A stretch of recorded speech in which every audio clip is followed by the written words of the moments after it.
Nah, sahabat webinar,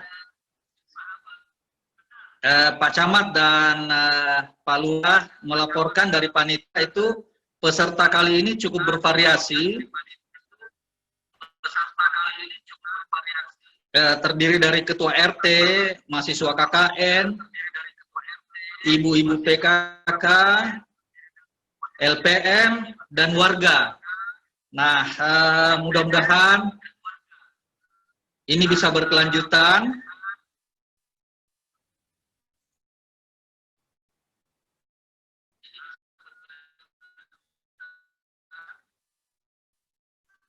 Dan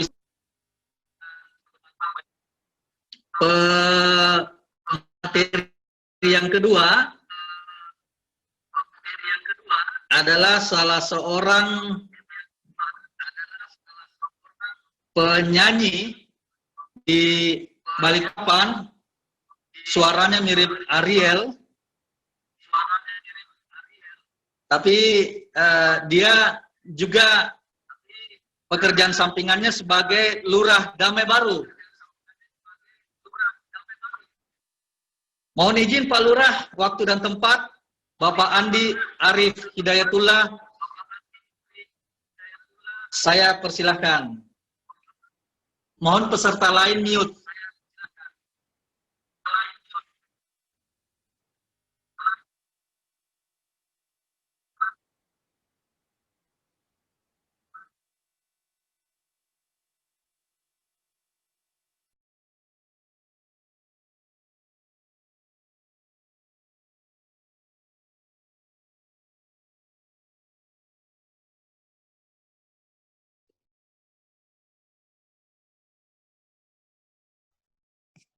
Mohon maaf Pak, suaranya Pak Andi Arif masih ke mute.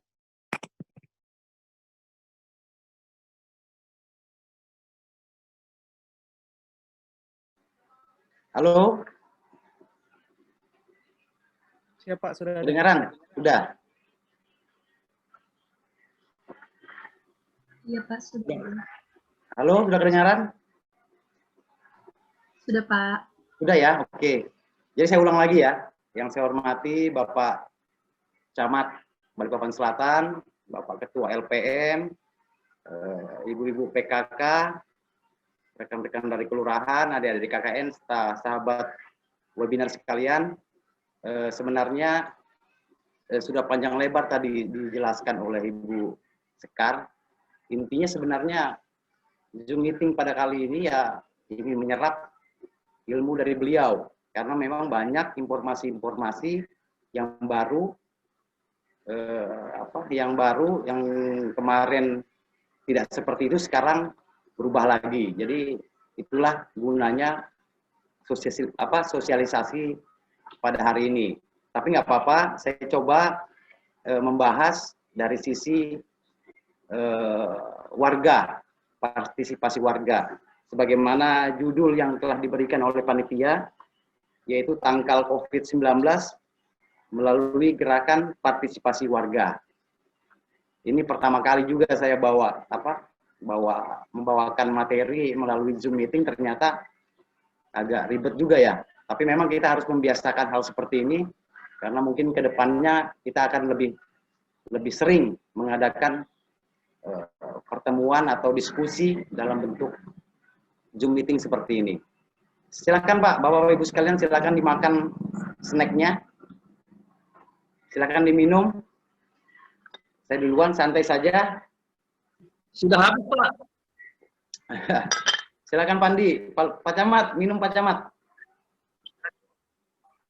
Oke, saya langsung masuk ke slide saja.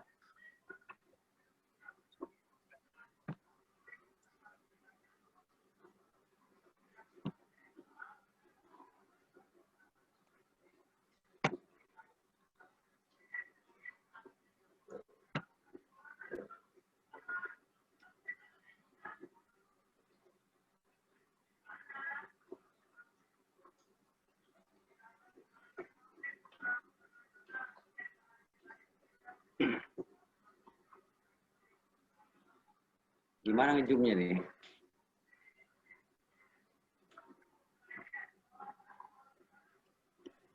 Itu Pak yang ada tanda kayak gelas di bawah ujung pojok kanan. Kami juga bisa Bentar, zoom Pak. sendiri kok Pak di layarnya. Sebentar ya.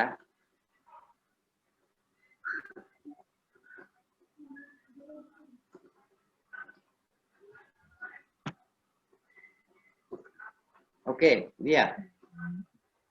Ya, jadi judul yang diberikan ke saya untuk dipaparkan yaitu masalah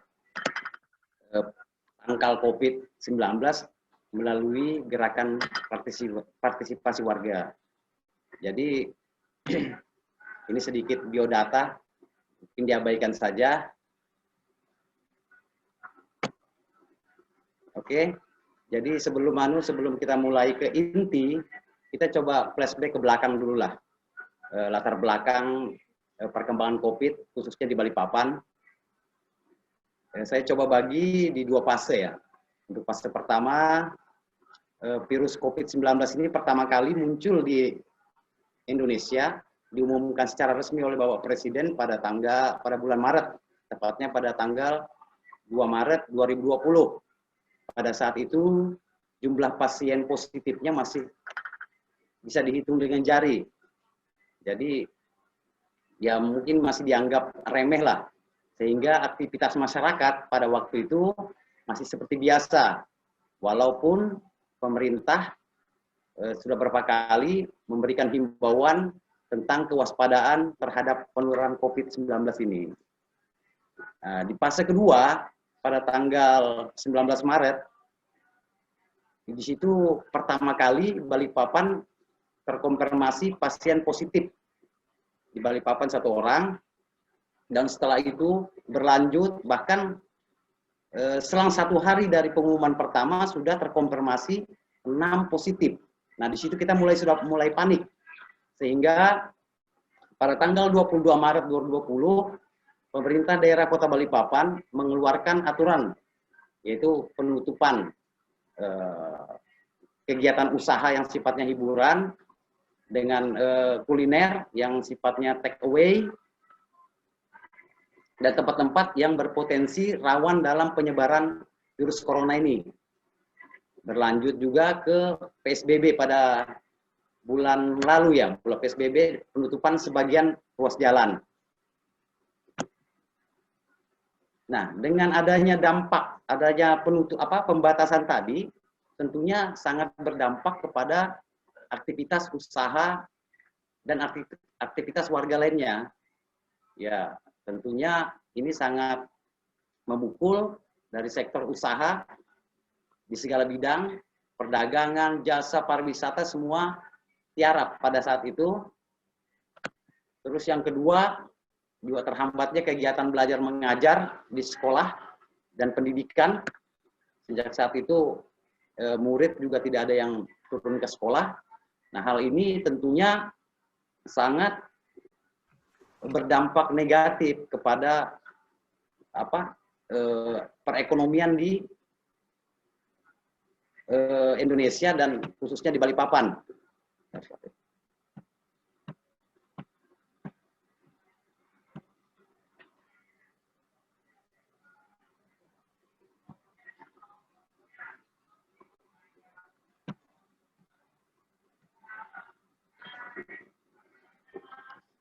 Hal ini bisa dilihat dengan peningkatan jumlah keluarga miskin akibat tingginya angka PHK dan usaha-usaha yang sedang gulung tikar.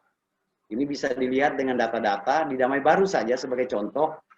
Saya bisa paparkan berdasarkan data yang ada, jumlah keluarga miskin terdaftar di Damai Baru itu, yang termasuk PKH, Prasejahtera itu hanya 23 orang. Selama ini hanya 23 orang. Nah, setelah adanya wabah pandemi COVID ini meningkat sampai 700 orang. Nah, itu baru di Damai Baru, belum di tempat-tempat yang lain, kelurahan lain yang mungkin jumlah penduduknya lebih padat. Nah, dampak yang kedua yaitu penurunan pendapatan pajak daerah maupun dari pusat dan sumber-sumber pendapatan daerah lainnya. Nah, ini sudah sangat parah sekali. Di Kota Balikpapan saja, dari yang biasanya mendapatkan 100% dari pajak, sekarang hanya sekitar 25% saja. Itu sangat-sangat berpengaruh kepada pendapatan asli daerah. Dan yang ketiga, yang juga kita rasakan ini, bahwa banyaknya pembangunan-pembangunan di wilayah yang tertunda. Tertunda kegiatannya, pembangunan yang sudah kita rencanakan dari Musrembang tahun 2019,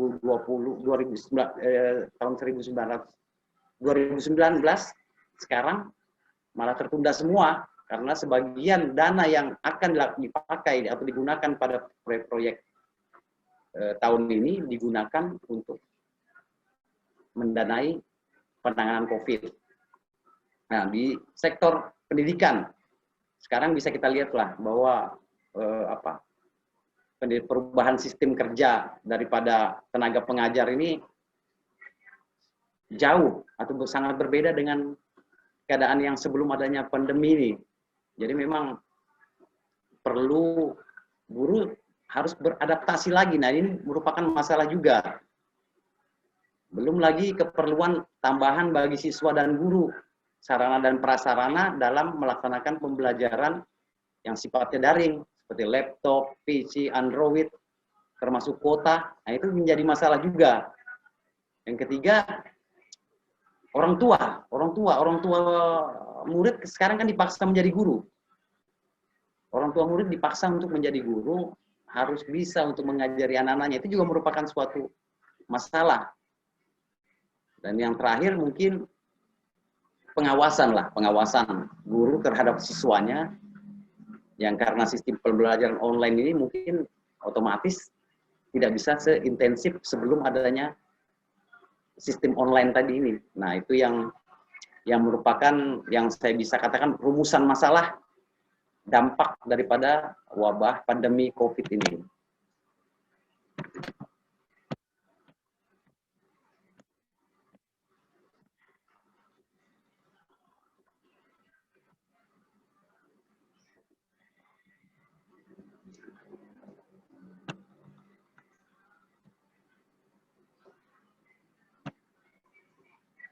Nah, sekarang kita berbicara tentang untuk mengatasi masalah yang kita bahas tadi, yang saya paparkan tadi.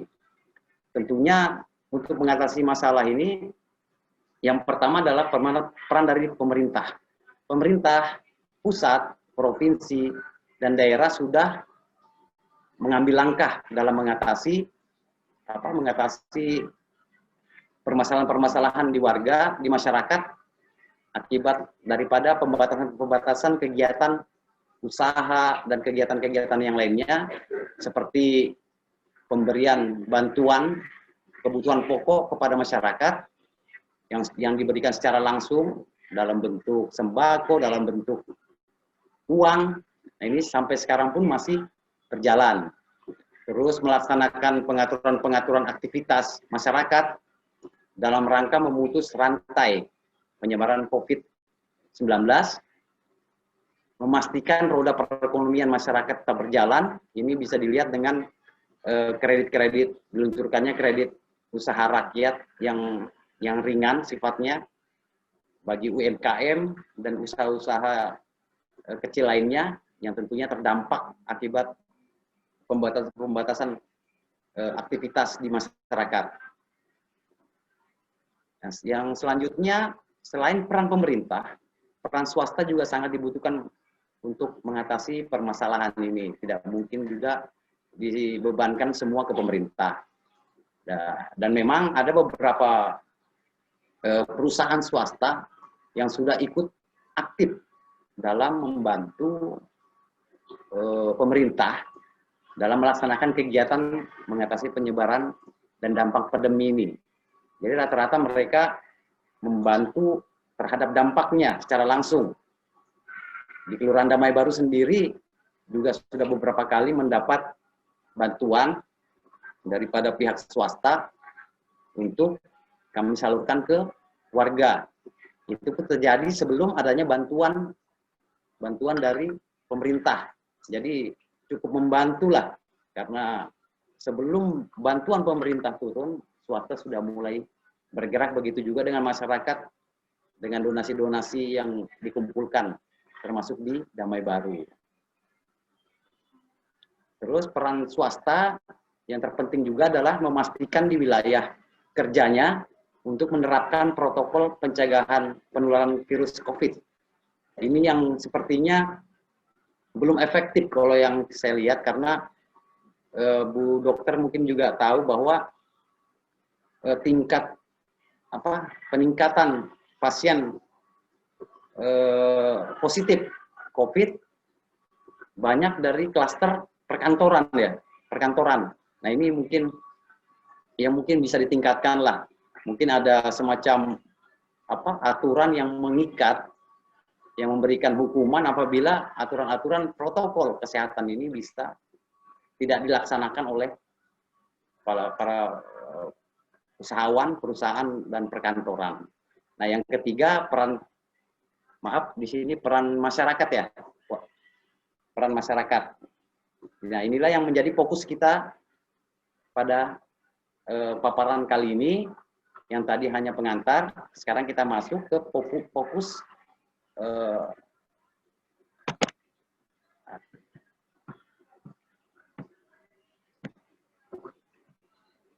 maaf, ini masih katro ini.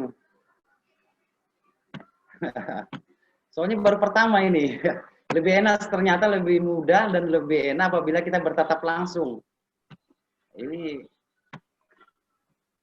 harus, jari pun harus. Iya. Oke. Ya, inilah situasi memaksa kita, Pak Lurah ya. Ya, jadi memang kita harus membiasakan, Pak. Ini semua pihak, betul Pak Lurah. Semua pihak mengalami, Pak Lurah. Betul, betul.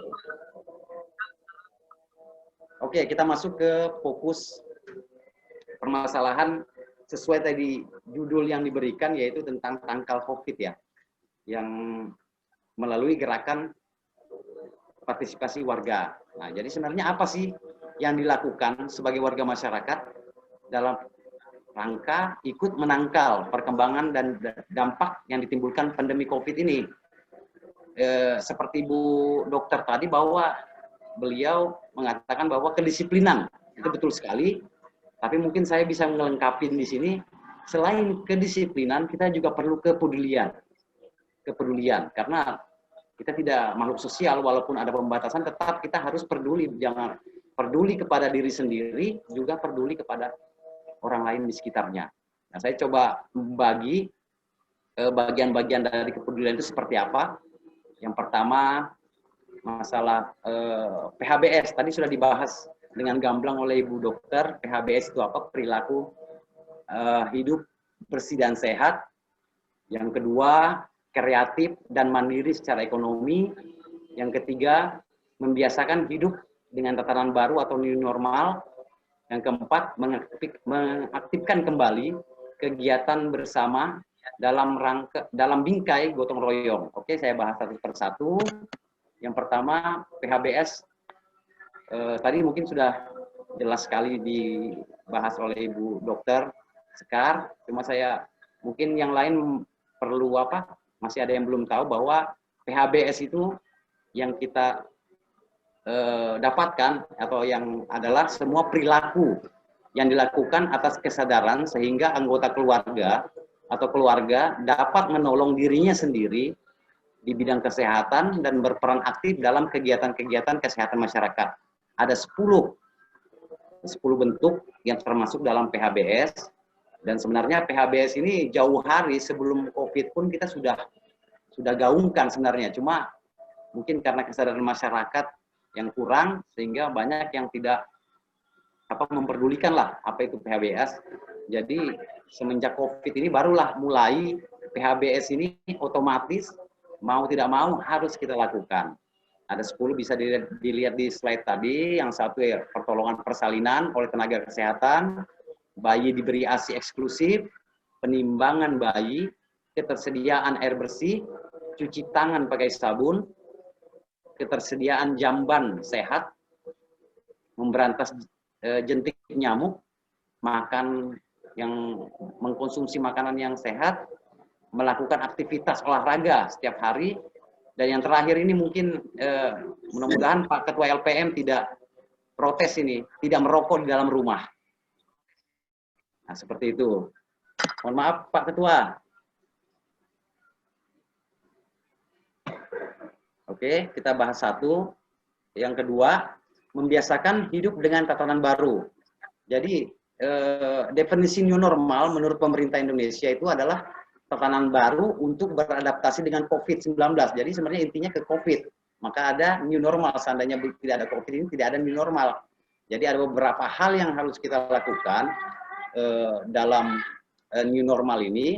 Yang pertama, memakai masker, jaga jarak, cuci tangan pakai sabun, gunakan uang elektronik.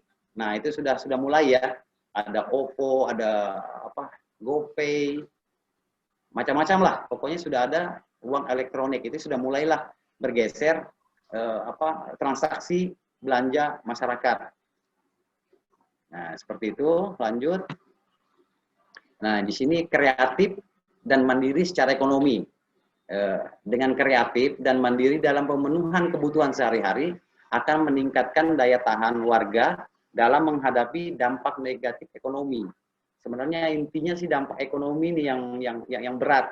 Selain, jadi musuh kita bukan hanya virus COVID ini, tapi juga musuh kita adalah terpuruknya ekonomi. Jadi kreatif dan mandiri itu bisa dikatakan kita arahkan. Di Damai Baru sendiri ada beberapa program. Yang pertama, memanfaatkan sumber daya yang ada untuk menunjang kebutuhan keluarga. Seperti memanfaatkan perkarangan rumah dalam pemenuhan pangan hayati dan nabati seperti budidaya sayuran dan ikan. Itu yang kita coba terapkan di Kelurahan Damai Baru. Yang kedua, ikut menggerakkan roda ekonomi sekitar dengan berbelanja di warung. Kita gelorakan lagi bahwa kita gaulkanlah untuk belanja di tetangga. Nah, itu juga salah satu peran warga masyarakat untuk mengurangi dampak daripada COVID ini secara ekonomi. Yang ketiga, memunculkan usaha rumah tangga yang berdaya guna dan bernilai ekonomi. Mungkin sudah bisa dipahami yang itu. Lanjut. Bagian yang selanjutnya adalah mengaktifkan kembali kegiatan bersama dalam bingkai gotong royong. Kegiatan bersama-sama itu misalnya yang memiliki struktur organisasi. Jadi kegiatan-kegiatannya itu terstruktur, ada ketuanya, ada wakilnya, dan ada anggotanya, dan ada program kerjanya. Jadi betul-betul setiap kegiatan itu dilandasi oleh kebersamaan dan tujuan yang sama. Nah, misalnya mengaktifkan kembali kegiatan Dasawisma. Nah, selama ini kan Dasawisma kayaknya sudah mulai tenggelam, tidak seperti tahun-tahun yang lalu. Terus mengaktifkan sistem keamanan lingkungan, Poskamling, membentuk Satgas COVID di tingkat RT. Nah, di sini Damai Baru, alhamdulillah, dari 22 RT semuanya sudah memiliki Satgas COVID tingkat RT. Nah, itu yang terbanyak lah di Kota Balikpapan, alhamdulillah, dan mudah-mudahan ke depannya bisa lebih aktif daripada yang kita lakukan sekarang. Yang keempat yaitu membentuk kelompok usaha bersama, KUBE. Sebagaimana kita ketahui bahwa banyak sebenarnya bantuan-bantuan dari pemerintah yang dikucurkan ke masyarakat, tapi untuk menjangkau masyarakat itu yang memerlukan syarat-syarat tertentu. Mungkin hanya itu yang bisa saya sampaikan. Tadi Bu Sekar sebenarnya lebih banyak lah menjelaskan, lebih tepat lah beliau yang menjelaskan tentang apa sih yang dilakukan oleh masyarakat ini dalam rangka menangkal penyebaran COVID. Tapi kita kelurahan, pemerintah, dan kecamatan memang bagiannya adalah bagaimana pemberdayaan masyarakat untuk peningkatan ekonomi masyarakat sehingga masyarakat mempunyai daya tahan terhadap dampak yang ditimbulkan oleh COVID ini. Mungkin itu saja Pak Moderator. Terima kasih. Kurang lebihnya mohon maaf. Tidak ada gading yang tak retak. Kalau apabila ada kata-kata atau bahasa yang kurang berkenan, mohon dimaafkan. Bila itu hidayah. Assalamualaikum warahmatullahi wabarakatuh.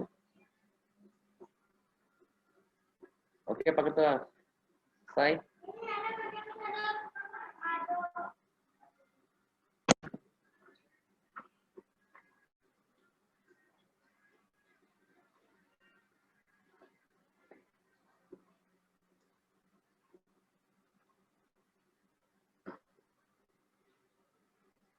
Baik, makasih Pak Lurah. Ya, Luar biasa.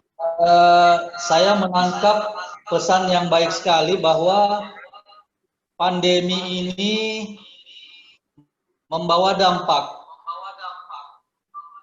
Ada beberapa dampak baik dari segi ekonomi, pembangunan infrastruktur, termasuk juga mungkin keterjangkauan ekonomi seperti disebutkan kelompok warga di bawah garis tertentu 23 orang secara drastis naik menjadi 700 orang.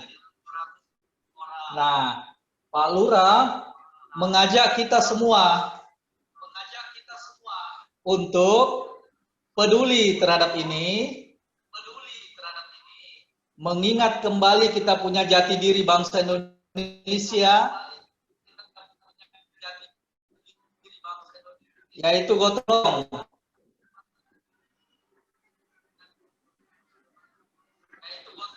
Nah, itu tadi tips-tips ya.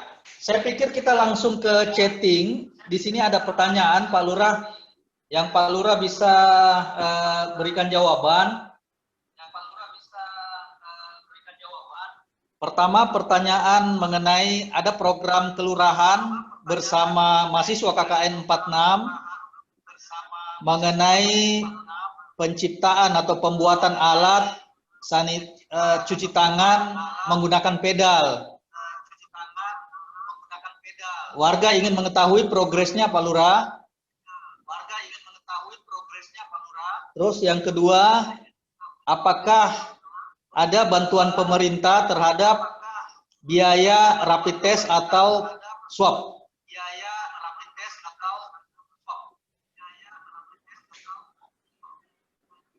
Silakan Pak Lurah, itu yang sempat tercapture.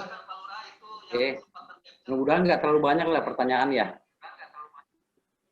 Oke, yang pertama masalah cuci tangan ya, program kegiatan bersama KKN masalah tempat cuci tangan sudah selesai kayaknya ya.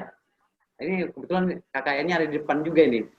Untuk yang bahkan mereka bukan hanya cuci tangan tapi membuat juga alat untuk hand sanitizer tanpa menyentuh ya, menggunakan kaki, dan itu sudah selesai juga ada di kantor.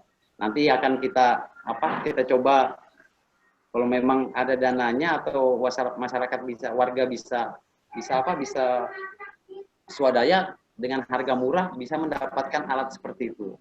Itu yang pertama. Terus yang kedua masalah biaya ya untuk mengikuti rapid test. Saya rasa dulu sudah sering, Bu Dokter mungkin sudah kadang-kadang berapa kali sudah mengadakan rapid test gratis ya bagi usaha tertentu. Waktu itu kan pernah masyarakat umum. Tapi untuk masyarakat umum. Tapi saat ini belum ada lagi Bu Dokter ya. Belum ada, belum. Nanti kalau ada. Iya.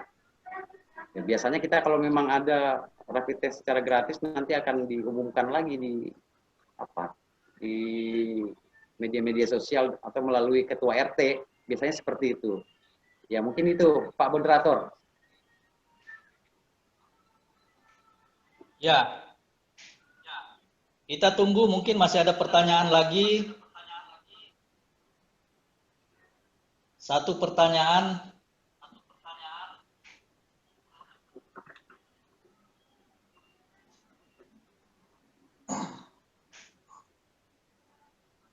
Mungkin karena udah waktu Pak Lurah ya. Tuh. Oke, iya. Bagaimana juga Pak masuk?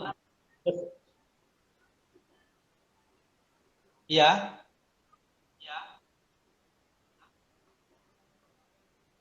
Peserta yang lain mungkin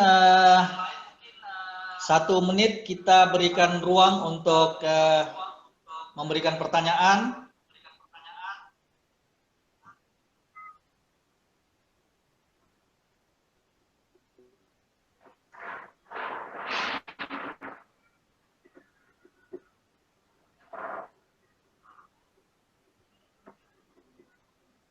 Baik, sambil menunggu, saya juga persiapkan konklusi.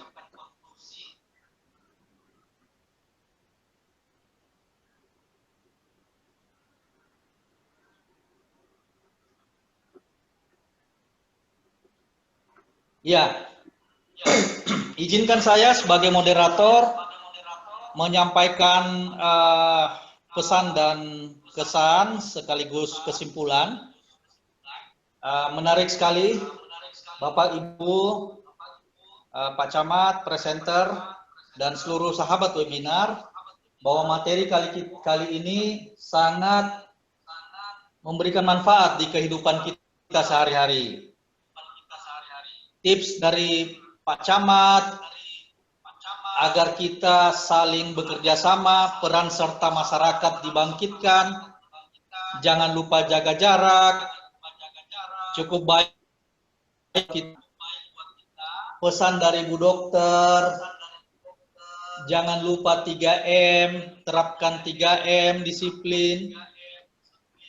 Kemudian PHBS, memang sering ringan, tapi perlu kita biasakan. Selanjutnya dari Pak Lurah tadi lebih menekankan lagi bahwa kita hidup bersama dengan pandemi, maka dari itu sesama warga kita harus gotong royong bersama dan peduli sesama agar kita bisa mencegahnya secara bersama pula.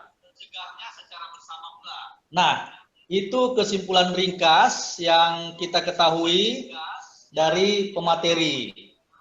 Sekali lagi terima kasih Pak Camat,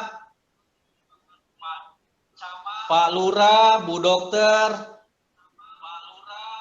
adik-adik KKN, ibu-ibu PKK, para ketua RT, LPM, warga Damai Baru, serta sahabat webinar yang lain atas partisipasinya. 1,5 jam kita jalankan dengan 9-10 pertanyaan, luar biasa, peserta lebih dari 30.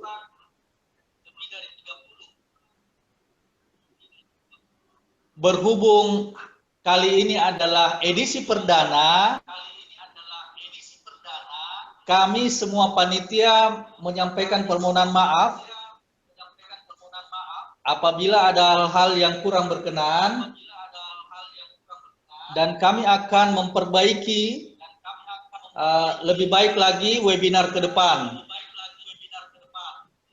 Panitia, adik-adik KKN telah mempersiapkan kegiatan webinar berikutnya dengan menghadirkan pembicara-pembicara yang sama menariknya seperti tadi.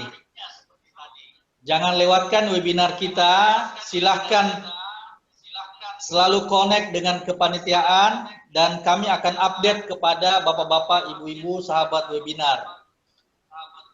Mohon agar menitipkan nomor WA kepada panitia, tulis di chatting, agar kita bisa melakukan kontak dan atau sahabat webinar mau mendapatkan informasi update. Salah satu pertanyaan yang saya dapatkan mengenai sertifikat,